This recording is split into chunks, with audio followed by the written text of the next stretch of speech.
Thiruvananthapuram Aruvikkara dam ഡീസിൽറ്റേഷൻ പദ്ധതി ജലവിഭവ വകുപ്പ് മന്ത്രി റോഷി അഗസ്റ്റിൻ ഉദ്ഘാടനം നിർവഹിച്ചു. പദ്ധതി പൂർത്തിയാകുന്നതോടെ ഡാമിന്റെ സംഭരണശേഷി 30% വർദ്ധിപ്പിക്കാൻ കഴിയുമെന്നും കേരളത്തിലെ മറ്റ് ഡാമുകളിലും ഡീസിൽറ്റേഷൻ പദ്ധതി നടപ്പാക്കാനുള്ള പ്രവർത്തനങ്ങൾ ആരംഭിച്ചുവെന്നും മന്ത്രി പറഞ്ഞു.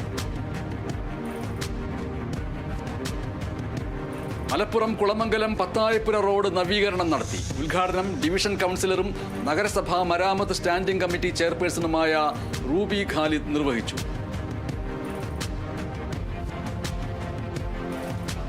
മലപ്പുറം കാരക്കുന്നിൽ അൽ ഫലാഫ് ഇസ്ലാമിക് സെന്ററിന്റെ 23ാം വാർഷിക സന്നദ്ധാന സമ്മേളനം ഈ മാസം 20-ന് ആരംഭിക്കും.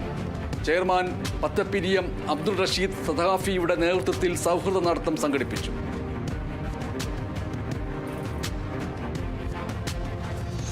അഹ്മദിയ മുസ്ലിം ജമാഅത്ത് മലപ്പുറം ജില്ലയുടെ ജില്ലാ സമ്മേളനം പൂക്കോട്ടുംപാടം ഗ്ലമോറ ഇന്റർനാഷണൽ ഓഡിറ്റോറിയത്തിൽ സംഘടിപ്പിച്ചു.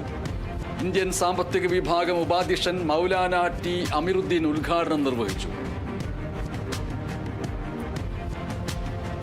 തിരുവനന്തപുരം കുന്നത്തുകാൽ കുടുംബാരോഗ്യ കേന്ദ്രത്തിന്റെ പുതിയ ബഹുനില മന്ദിരം മന്ത്രി വീണ ജോർജ് ഉദ്ഘാടനം ചെയ്തു.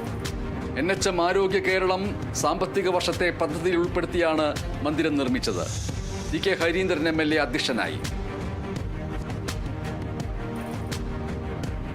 മലപ്പുറം വണ്ടൂർ അമ്പലപ്പടിയിൽ റോഡരികിൽ നിന്ന് കഞ്ചാവ് ചെടി കണ്ടെത്തി. എക്സൈസ് ഇൻസ്പെക്ടർ PK മുഹമ്മദ് ഷഫീഖിന്റെ നേതൃത്വത്തിലുള്ള സംഘമാണ് കഞ്ചാവ് ചെടി കണ്ടെത്തിയത്. തിരുവനന്തപുരം ബാലരാമപുരത്ത് MDMAയുമായി 3 പേർ പിടിയിൽ. ബാലരാമപുരം പോലീസിന്റെ ഷാഡോ ടീം നടത്തിയ പരിശോധനയിലാണ് 5 ഗ്രാം MDMA പിടികൂടിയത്. അറസ്റ്റിലായത് പയറ്റുവിള സ്വദേശി ഷാഹുൽ രാജ്, എരുത്താവൂർ സ്വദേശി അച്ചു വിൻസി, ഊരട്ടമ്പലം സ്വദേശി അരവിന്ദ്. 1000 കോടിയും കടന്ന് അല്ലു അർജുൻ ചിത്രം പുഷ്പ 2 ദി റൂൾ. ഇതോടെ ഏറ്റവും വേഗത്തിൽ 1000 കോടി നേടുന്ന ഇന്ത്യൻ ചിത്രമായി പുഷ്പ 2. മറികടന്നത് ബാഹുബലി, ദംഗൽ, RRR, KGF തുടങ്ങിയ ചിത്രങ്ങളുടെ കളക്ഷൻ റെക്കോർഡുകൾ.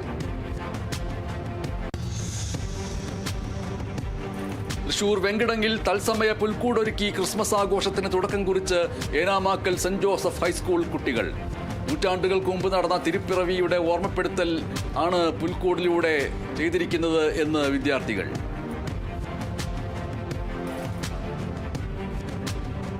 കേന്ദ്ര സർക്കാരിന്റെ ജനവിരുദ്ധ നയങ്ങൾക്കെതിരെ ധർണ സംഘടിപ്പിച്ച് തൃശൂർ കയ്പമംഗലം CPIM മണ്ഡലം കമ്മിറ്റി. ധർണ CPIM ജില്ലാ എക്സിക്യൂട്ടീവ് അംഗം KV വസന്തകുമാർ ഉദ്ഘാടനം ചെയ്തു.